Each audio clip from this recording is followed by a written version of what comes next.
Okay, I know I have been speaking too much and too long so far, but this is my last board meeting as Director General, so I thought I could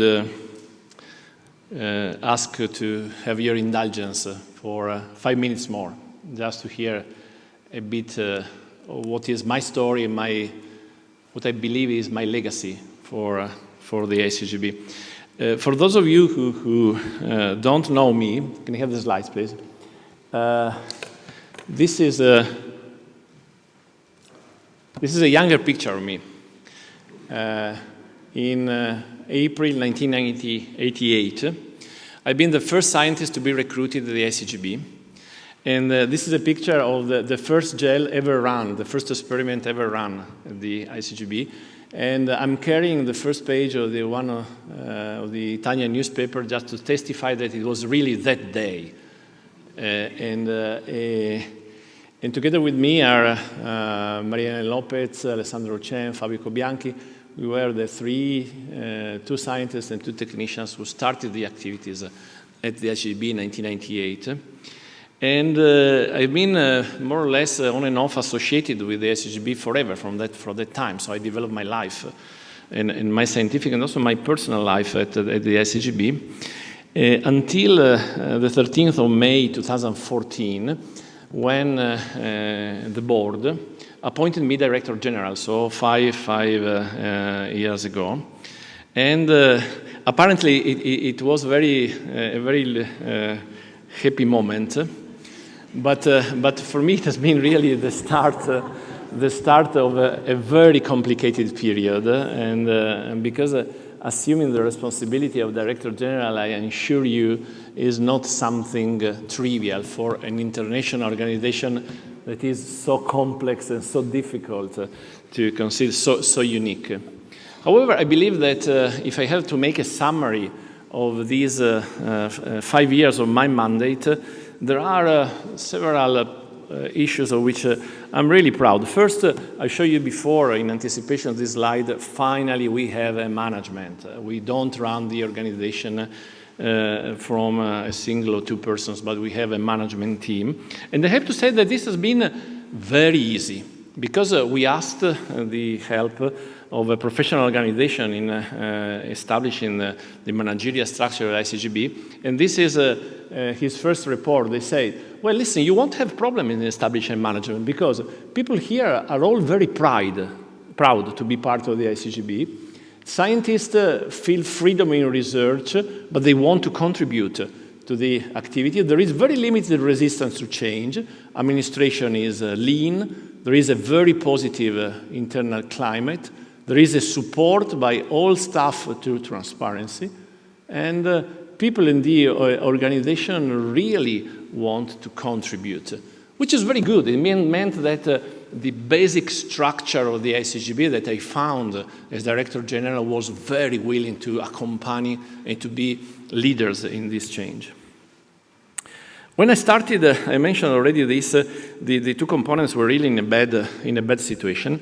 I remember that the first time I visited Delhi, it was because the Department of Biotechnology had the half idea or full idea of closing the center and nationalizing it. And so they appointed a couple of scientists, and I asked that another couple of scientists accompanied the ICGEB in the process. And the first morning we met at breakfast in Delhi, and one of the scientists said, well, it's all done. We just have to see how to deal with the transition from an international center to a domestic center.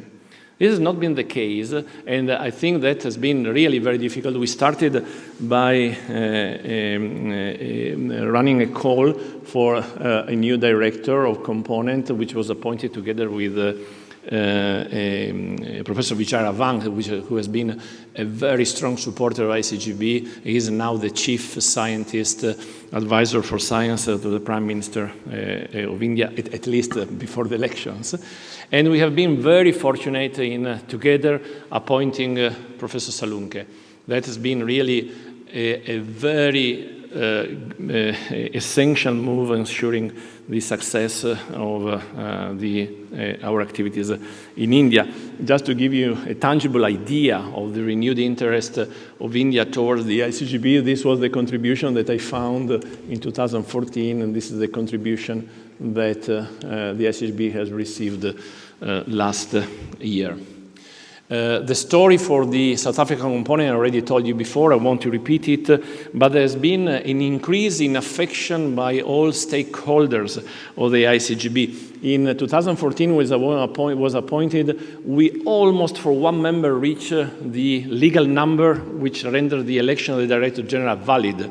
Now we have increased this number, the number of member states participating in this meeting. The contribution from member states has increased 37% in monetary terms.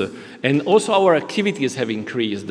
We increased fellowships from 555 to 680 months financed per year from 2014 to now. The grants from 64 to 73. Meeting and courses from 18 to 31. Participants in meeting and courses 894 to 1,379. And what I bear pride of this is that all these activities have not increased, have not required increased expenses for personnel. So the personnel cost from 2014 to 2018 has increased of 1%, which is less than the increase in cost of money. So we have been able, through rationalization and better managerial structure and better willingness to ask participation of all people of the ICGEB, to increase in all these activities. The ICGEB now is very accountable, so each member state can ask in real time what is their relationship with the ICGEB. We produce routinely and in any moment this information, which I'm taking this from Chile a couple of years ago, just for an example, in which there is a country profile, who are the member states governor, liaison officer, if there is an affiliated center, which is a financial contribution per year, what the country has given to the ICGEB and what it has had in return from the ICGEB in terms of extramural programs, how many are the fellowships, how many, which is the personnel, if there, what has been the outreach activity, so on and so forth. It is really very accountable for its activity. And it is very transparent. All calls for all activities are publicized widely. There are committees for the selection, I already mentioned this. There is external peer review for most of the activity. The response are sent to applicants to encourage them to improve their application, and we push for involvement of liaison officers in all countries. After so many years, yes, we do have an annual report. This has been a routine question I have received at the beginning. You don't have an annual report. Now we do have an annual report. We have published it in 2016, 17, and you have it the 2018 one. And we have a very nice layout for calls, which are publicized. These are the calls for 2016 to 2019 for meetings and courses. This is work on Mariela Prata, I already mentioned before her. Thanking for her activity and her learn on the job, basically. These are the calls for grants, and I mean, one of the highest satisfaction I have had is a picture that was sent me by a colleague, an Italian colleague. He's an hematologist. He was visiting the Department of Hematology and Blood Transfusion of the Muhimbili University College of Health Sciences in Dar es Salaam, Tanzania.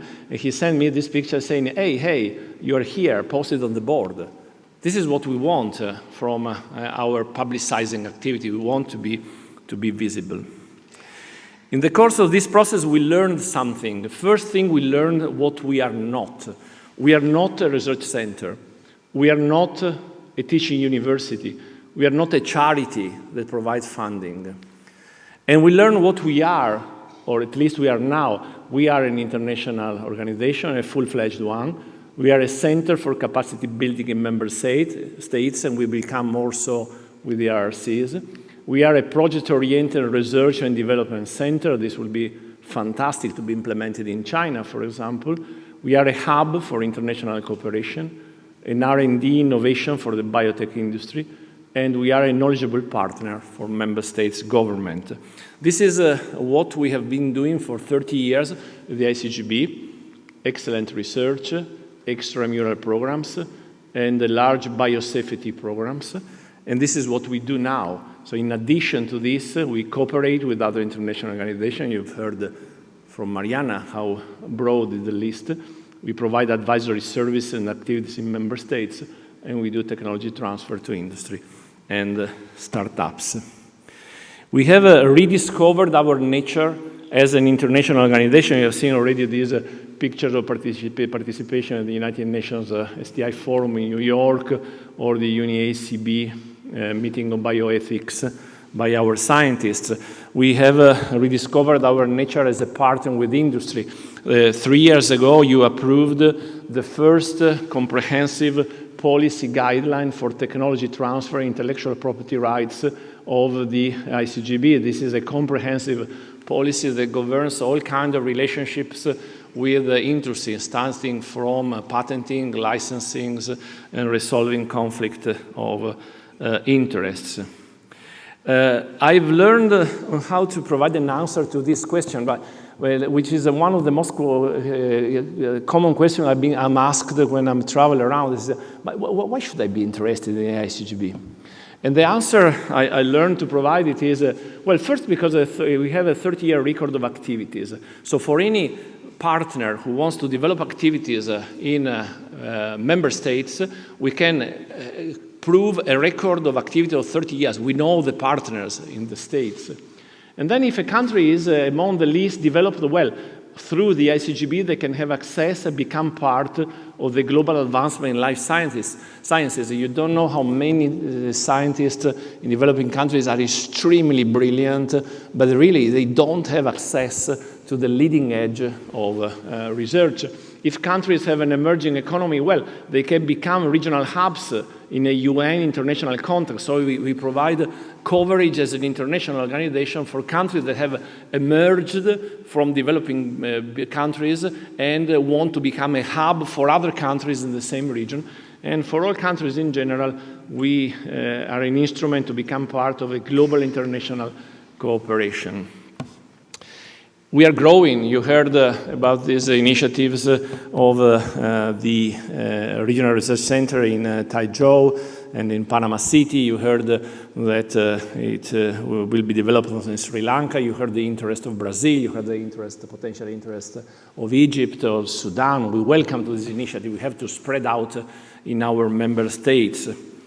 And I have to say that I believe that we are much more visible than before. This is a beautiful picture taken from our collaboration on a mostra, so a show on the human genome at the Museum of Science in Trento, here in Italy, where we participated. The show was on the impact of genome variability on human activities and human disease, and we participated with several ideas, and there is this beautiful picture that to me simplifies very well what is meaning reaching the lay people. Well, we are visible in all media. For example, these are interviews and broadcasting ICGEB activities on the main Italian televisions, Rai News 24, Rai Italia, Rai 3, the TG1, and also internationally. This is coverage from Taizhou News in 2 occasions, and this is a long program on the ICGEB by the Serbian television. We like to be with the lay public. I told you before that I think that part of a mission of a scientist is to communicate science. So this is a young volunteer who extracts DNA from saliva using pompelmo juice and some kitchen salt. This is also my daughter, by the way. We had a tremendous response for the science and the city programs. people queuing out of the door for participating in these events, and the television recording these events and broadcasting them internationally. We organize every year a non-competitive run, which is called the Fun Run, to publicize the ICGEB. And our ambassador for publicity are always our research. There is nothing more that can spread internationally. We published a paper last week, which was, and I will speak about this tomorrow if you are interested, it's on cardiac regeneration. We were taken up by the major newspapers in Italy. Again, Repubblica, Sole 24 Ore, Television, TGCom24, Sky TG24. This is ANSA, the main press release company in Italy. These are ways of promoting the role of Trieste and the ICGEB nationally, but also internationally. It made the first page of the Independent in Great Britain. It made the news in the Daily Mail and Mail Express in the UK. It came out with the ICGEB name on a Greek newspaper, on a German newspaper, on the Tribune India, on an internet news. Is this Turkey? Well, I'm not sure. Latin American in Spanish. This is a main newspaper in Spain, and this is in Russia. So science is a vehicle to promote the ICGEB internationally. So to summarize, I believe that ICGEB is a better place than I took it 5 years ago. And let me say this with no presumption, but just pride of having led the organization. So it's professional, it's active, it's responsive, it's transparent, it's accountable, it's visible, and it keeps being unique in terms of organization. And I'm sure that at this point you might ask him, but why do you leave? If it is so good, why do you leave? Well, I remember a phrase I heard from somebody who was dealing with management. He said, well, you know, Martin Luther King's sentence was, I have a dream, not I have a business plan. And I really have a dream, and the dream is the same dream I had when I was a young PhD student several years ago, the dream of doing research. And I can assure you that it is really complicated, not to say impossible, to do top-level research if you want also to run in a top manner an international organization like the ICGEB. And so at the end of my mandate, I had to take a choice between continuing but leaving my research a bit aside or continuing to do research. When I was asked which were my conditions to move to King's College London, I told them immediately that my first condition was not to be director of anything, because I think I want to be free just to do science, and that's the only reason. This doesn't mean that I want to leave the ICGEB. I would be very pleased to continue to be involved in ICGEB activities in the conditions in which this board and the new Director General and the Council Executive Advisor will recommend more fit. But I really feel the need to end my career doing science only. And I finish just by wanting to thank all the people who made my career and my activities here possible. But then I started to compile a list, and I realized that it was almost impossible to remember everybody. And so I made just a very small choice. And the first I have to thank is Arturo Falaschi. He, for me, has been more than a mentor, more than a professor, more than a supervisor. He has been mostly a person for inspiration, especially in the first years of my directorship. There have been few moments in which I had to take a decision in which I didn't think, what would Arturo have done if he were in my place? For those of you who don't know Arturo, he has been the first director of Trieste and then the first director general of the organization. He has been the scientific manager who brought the ICGEB to the expansion that it has now, and has been really instrumental for its success. And he did so with a very humble and very modest but determined attitude. So really a model of style to be followed.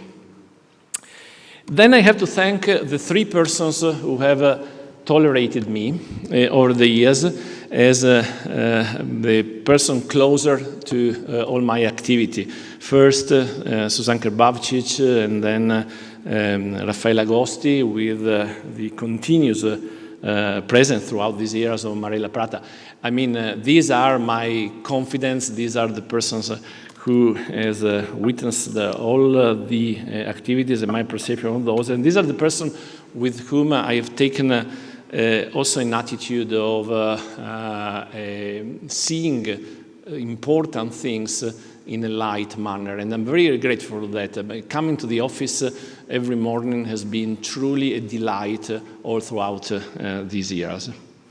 As it has been going to the laboratory, and these are pictures from the many groups of people I've had the pleasure to have in my laboratory. You know, a scientist's life is fantastic because you are getting old. I'm almost 60 now, but you always deal with PhD students that have the same age. In the beginning, you feel similar to those in age in the way you behave.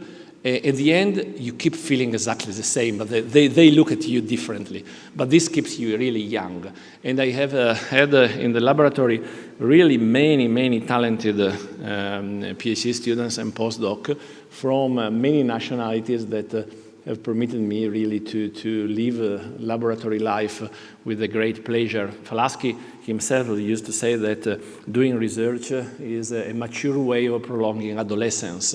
And I believe there is a part of truth in that.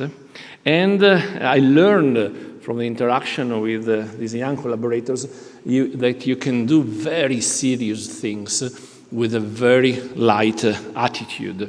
Most of the picture you see here would be forbidden for ethical reasons or for safety reasons. For example, eating in the laboratory, showing a young child of a laboratory member liquid nitrogen, or pipetting, speaking over the phone, crossing the Alps. Here I am with one of my closest collaborators, Serena Zacchigna and Ennio Tasciotti, with rats in the trunk of our car to do experiments. This is again Ennio Tasciotti, who won the prize as the most charming PhD student of the whole university, speaking in front of a rock band, taking picture of the group, piloting a drone. You can do serious things, being light and enjoying it.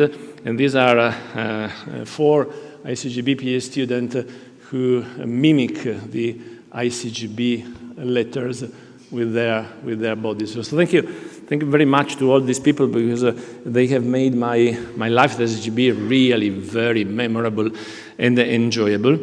And I have to say that, and this is the last slide I'm showing, a special thanks to my family. All this would never have been possible having a very tolerating, comprehensive, and guiding, and a lovely wife, Serena, and 2 fantastic children who have accompanied me throughout all this adventure. So I'm leaving, but sort of leaving, taking the flag of the ICGEB with me. I mean, this is taken from a visit from a delegation. I didn't want to have a picture with the delegation without having the flag of the ICGEB, so myself, I went and picked up the flag to have the pictures. And I think that this somehow mentally reflects what's living for me, the ICGEB. So I'm leaving, but with the flag in my heart, and happy to contribute further. And I thank you very much for your attention.